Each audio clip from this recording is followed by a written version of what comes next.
Hey guys, QG here. So many of you have been asking for me to make a guide on how I play Arcane in pre-patch or how they should play, and how we are supposed to play Arcane in Dragonflight. First of all, let me remind you that I do not have beta access, so I did not have time or the opportunity to test Arcane in Dragonflight at all. But I've done some pretty high keys on pre-patch as Arcane, since I had time to play the game again. So I wanted to tell you guys my way of playing Arcane. Before watching this video, I strongly recommend you watching two videos, which are Arcane guides or thoughts or whatever you want to call them, on beta and Arcane on Dragonflight. First one made by Preheat and the second one made by Phosphoros, and especially the one made by Phosphoros because I feel like he has a good understanding of how Arcane is at a high level in Mythic Plus. Also, keep in mind, I am going to talk about Arcane, assuming that you already know how it was played before pre-patch. So how it was played in Shadowlands, and what was the best rotation then, and what the spells were back then. So don't really consider this a guide. I didn't want to make a guide, and I still don't want to make a guide for pre-patch. And the reason is, the sims are not out yet. I do not have beta access, so making a guide for you guys that I will have to update or change in 1 month, I don't think is worthy of you. So if ever I want to make a detailed guide, I want to make sure that it's actually consistent and that you can be sure that you have to play it that way. But Dragonflight isn't even out yet. After it's gonna go out, we usually see so many changes. I don't think Arcane is going to change much because you don't see spell changes, but just like tuning, which can impact some of your rotational playstyles. So let me tell you let's just have a quick reminder, right, on how we used to play Arcane before Shadowlands. Before Shadowlands, we did not have Arcane Surge, so just imagine this is Arcane Power, right? We would do Arcane Power, Radiant Spark, cast Touch of the Magi, which was not instant, do our 4 Arcane Blasts, or 5 in some single target situations, and then Arcane Barrage, right? What was the idea of this rotation? Of course, it's the rotation that outputs the most damage, but the idea behind it and why was it doing so much damage is because Touch of the Magi will accumulate a lot of damage, so we had to do the most damage in the Touch of the Magi rotation. And that meant during the 4 Arcane Blasts, which were powered by Radiant Spark, and a big barrage, of course, all of them with the bonus buff of the 4 Arcane Charges and the 18 stacks of our legendary 4 Arcane Barrage. Now, how the guides on WoW had, and how I think all the guides right now tell you should play Arcane in Dragonflight, and therefore how you should play it in pre-patch to prepare for Dragonflight, is like this. You will Radiant Spark, do 3 Arcane Blasts, 1, 2, 3, and then Arcane Surge into Barrage and Touch of the Magi right after Barrage left off. And then just consume the clear casting stacks until you're at 18 stacks and you can consume a Barrage again. The idea behind this rotation is to make full use of this talent right here, Arcane Echo.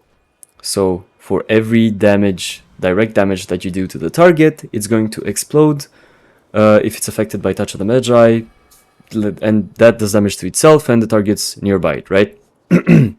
Now, I do not like this playstyle. I feel like most of the people that want to try Arcane, like Preheat is a very good example, they hate the Radiant Spark playstyle. They hate that we have a big burst every 45 seconds and then our filler is basically whatever. They feel like we spam the same buttons, but it's really not the case if you want to optimize it in high keys. We have so many more keybinds that, for example, fire. And I will show you now the rotation that I used in all AoE single target rotations and all AoE and all single target rotations. I sometimes adapt it depending on multiple things, but basically this is what it is. I will do Arcane Surge, Radiant Spark, do 2 Arcane Blasts, Nether Tempest, Touch of the Magi, the last 2 Arcane Blasts, Barrage, and then consume the clear casting stacks, without another barrage necessarily before the Touch of the Magi ends. Why do I do this? Well, it depends on WoW. Why do you play WoW, right? So some people play because they want to play the best classes and throw out the most damage. Some people play for fun, and fun is subjective, so it can mean whatever it is to you, right? For me, I play World of Warcraft because of fun. And for me, what's fun is burst. And losing the rotation we had in Shadowlands to play a clear casting spam during Touch of the Magi is not that bursty anymore. Like, try the old rotation and the new one. You will see that maybe the new one might do a bit less damage overall, but the burst is more condensed. It's condensed into the 10 seconds of Touch of the Magi, while the burst that they, or the rotation that they want you to play in Dragonflight will be spread out in more of like 15-20 seconds. And that is because of how you play it. You press Radiant Spark, and then you do 2-3 Arcane Blasts, and by the end that, and then Arcane Surge, Barrage, Touch of the Magi, but when you finish casting Arcane Surge, maybe 6-7 seconds already passed, right? And then you cast Arcane Surge, and this gives you buff for 15 seconds. I don't see, like, I know it depends also on the Blizzard design, but we're not supposed to stuck with the design that we're given, right? But I think it's a good idea. Like, for example, Arcane Surge is a 15-second long cooldown, Radiant Spark is a 10-second long debuff, and Touch of the Magi 10-second long debuff. I do not see why you would use one of them before the other, especially since this one has a debuff shorter than Arcane Surge. So I want Arcane Surge to last for the whole duration of my buff. I get it that it also does a lot of damage, right? That's why you want to use it on your third debuff of Radiant Spark, because it does a lot of damage, but that damage, I think you can ignore it for the bonus damage that you would get from it on the Arcane Blasts. So instead of doing 3 Arcane Blasts without the Arcane Surge, Arcane Power, whatever buff, I would rather use Arcane Surge and without the amped damage, so I can amp the damage of Arcane Blast. That is also why I do not do the Arcane Blasts outside, especially the last 2 outside of Touch of the Magi. The damage of Arcane Blast is really non-negligible. Look at this. So if I go Arcane Surge, and then Radiant Spark, and then Touch of the Magi to get my charges, look at the damage that my Arcane Blast will do. This is 30k, 20k non-crit, 51k, and then 30k non-crit, and then 17k crit. A 70k crit, or let's say what would be a 60k crit, because you would never Arcane Blast on the 4th debuff, right? Only on the 3rd, is non-negligible. You don't want this outside of your Touch of the Magi. You want this in your Touch of the Magi. And I think that the damage... So basically, what the guides tell you, but the sims are not out yet, is that one clear casting proc of Arcane Missiles in Touch of the Magi with Arcane Echo, because of Arcane Echo, will do more damage than one Arcane Blast buffed by 1 or 2 or 3 debuffs of Radiant Spark, which I do not agree with. I think this does more damage. Maybe not the first 2 Arcane Blasts, because the debuff is not strong enough. That's why I do it outside of the Touch of the Magi. But this is the reason I play the rotation that I play. I do Arcane Surge. I do... Basically, the rotation I use... I still have the burst of Shadowlands, and I still fully utilize Arcane Echo's potential, right? Because if also I play double Bloodlust, I do not play Time Anomaly. Time Anomaly is good if you have mana issues, but if you learn how to manage your mana properly and you don't just spam stuff randomly, let's just call it that way, you will have your mana for everything. Like, I don't even need to use Evocation. I use Evocation to amp up my Arcane Surge when I'm at already 100% mana. Like, Evocation is a button I never press anymore with how Arcane Surge works. So, I will show you now how my rotation looks with double Bloodlust, because this is also the reason that I play it this way, right? I will just invis now to, just so you can see, you imagine this is a new pool. So, I'm at 18 stacks, engaging a new pool. I will evocate before the pool to be sure I have my buff. And look at this. So I will double Bloodlust, and then Arcane Surge, Radiant Spark, 2 Arcane Blasts, another Tempest, Touch of the Magi, last 2 Arcane Blasts, and then Arcane Barrage. And look how much time I have to consume my clear casting stacks. After I consume them, do 2 Arcane Orbs, do Barrage again, fully buffed, and Touch on Magi still hasn't expired yet. I don't see why we should delay the use of Touch of the Magi. They want you to delay it so that you can do multiple Arcane Missile clear casting spams, right? To proc Arcane Echo more often. But right now in pre-patch, this is not the case. Also, this is not a talent that I played in pre-patch. I'm going to talk about talents because this is... I have so many things to say about so many talents. So, the one thing I wanted to say before going into talents is this rotation that they are teaching you to play in Dragonflight pre-patch so that you can be ready for Dragonflight might work in Dragonflight because of the talents that we're going to pick, right? So we're gaining 5 more points. We are going to spec Harmonic Echo. We are going to spec Illuminated Thoughts twice, Concentration, and Arcane Harmony. So if you read Concentration, even Illuminated Thoughts, you have more clear casting proc chance. You have a chance for your clear casting procs to not be consumed. And this is just Arcane Harmony. But basically what these two mean is you might not have time to consume all your clear casting stacks before your Touch of the Magi explodes. So if that's the case, and I will test it out when Dragonflight launches because I cannot do it before because I don't have beta access. If that's the case, then yes, the rotation that you will see on all the guides and on Wowhead is the rotation that you should use. But I cannot tell you that for sure yet because I haven't tried it. Let's talk about my setup, right? So I am not spec'd into Radiant Spark. Why you should or should not be spec'd into Radiant Spark is that if you want to play the rotation ready for Dragonflight, the one that they teach you, you should spec it because Arcane Surge does not interact with the Kyrian Radiant Spark. So I think it's a macro for me because and I cannot even spell macro. Okay, there you go. So if I press Radiant Spark and I do 3 Arcane Blast like the rotation that they wanted to, and then I just press Arcane Surge, it interacts because I have Radiant Spark spec'd. But if I unspec it, it's not going to interact with it. If you're not spec'd into Radiant Spark and you only use the Kyrian one, it will not interact with Arcane Surge. So you do 3 and then you do your Arcane Surge, and this doesn't interact with the target. You see, the debuff did not interact right there. That is the reason why if you want to play the rotation you are supposed to play, if you read the guides on Dragonflight, you should spec Radiant Spark, but this is not what I play. This is generally the build that I've come up to. I've played many different things, and I'm going to tell you my thoughts on every talent. First of all, I could, of course, spec it the Radiant Spark, right? And that's just not pick Arcane Bombardment. But this talent is so huge, you guys cannot even realize. 35% is a lot of health in bosses, especially. As Arcane, we focus the highest health target, right? What generally this talent means, because you will never CD when a pack is almost dead, right? You CD the pack on pull. It means you have time to use your CDs, and right at the end of your Touch on the Magi, if it's like a Bloodlust pull or whatever, you have time to generate another buffed Barrage. Your Barrage is going to do so much damage. It's so worth it.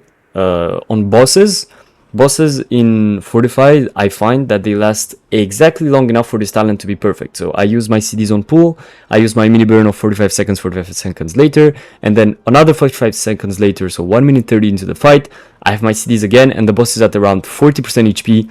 It's perfect. The time I get to use my Barrage in my rotation, he's right under 35%, depending of course on the boss, on the key level, if it's tyrannical, fortified, but generally this works. And even in your mini burn, if you have your mini burn only and the boss is at less than 35%, you should use it just because we now have Execute as Arcane. This is such a good talent. I cannot stress this enough.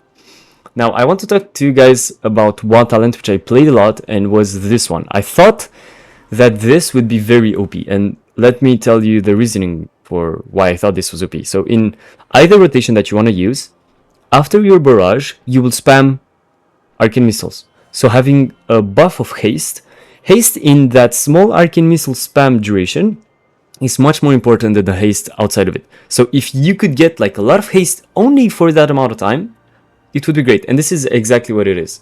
Except I read it wrong. I thought this will give you 2% for every arcane charge that you consume. So I thought you will get 8% haste exactly when you need it for arcane missiles. I thought this was perfect. It's not the case. It's 2%, and every time you refresh the buff, it stacks up to 5 times. So I just spec'd out of it. I'm never playing it again. Now, let's talk about crackling energy. So this increases your arcane explosion and arcane blast damage by 10% or 20% if you spec it twice.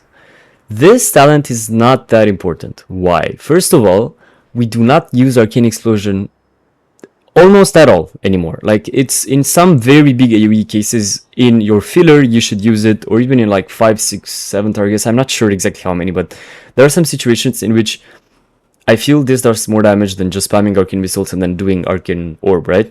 But in most cases it's not. You will not use arcane explosion. That's the first thing. The second thing is arcane blast.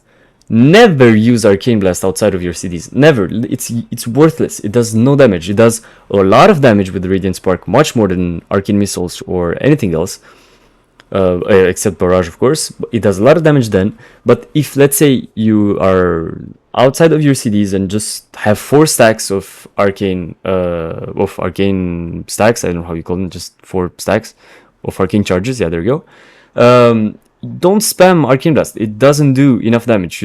You're better off spamming arcane missiles. It just does more damage. So I'm spec'd out of this. I was spec'd out of this twice, and I just came back to 1 because what I used to play sometimes is this, right? So okay, the same talents as before.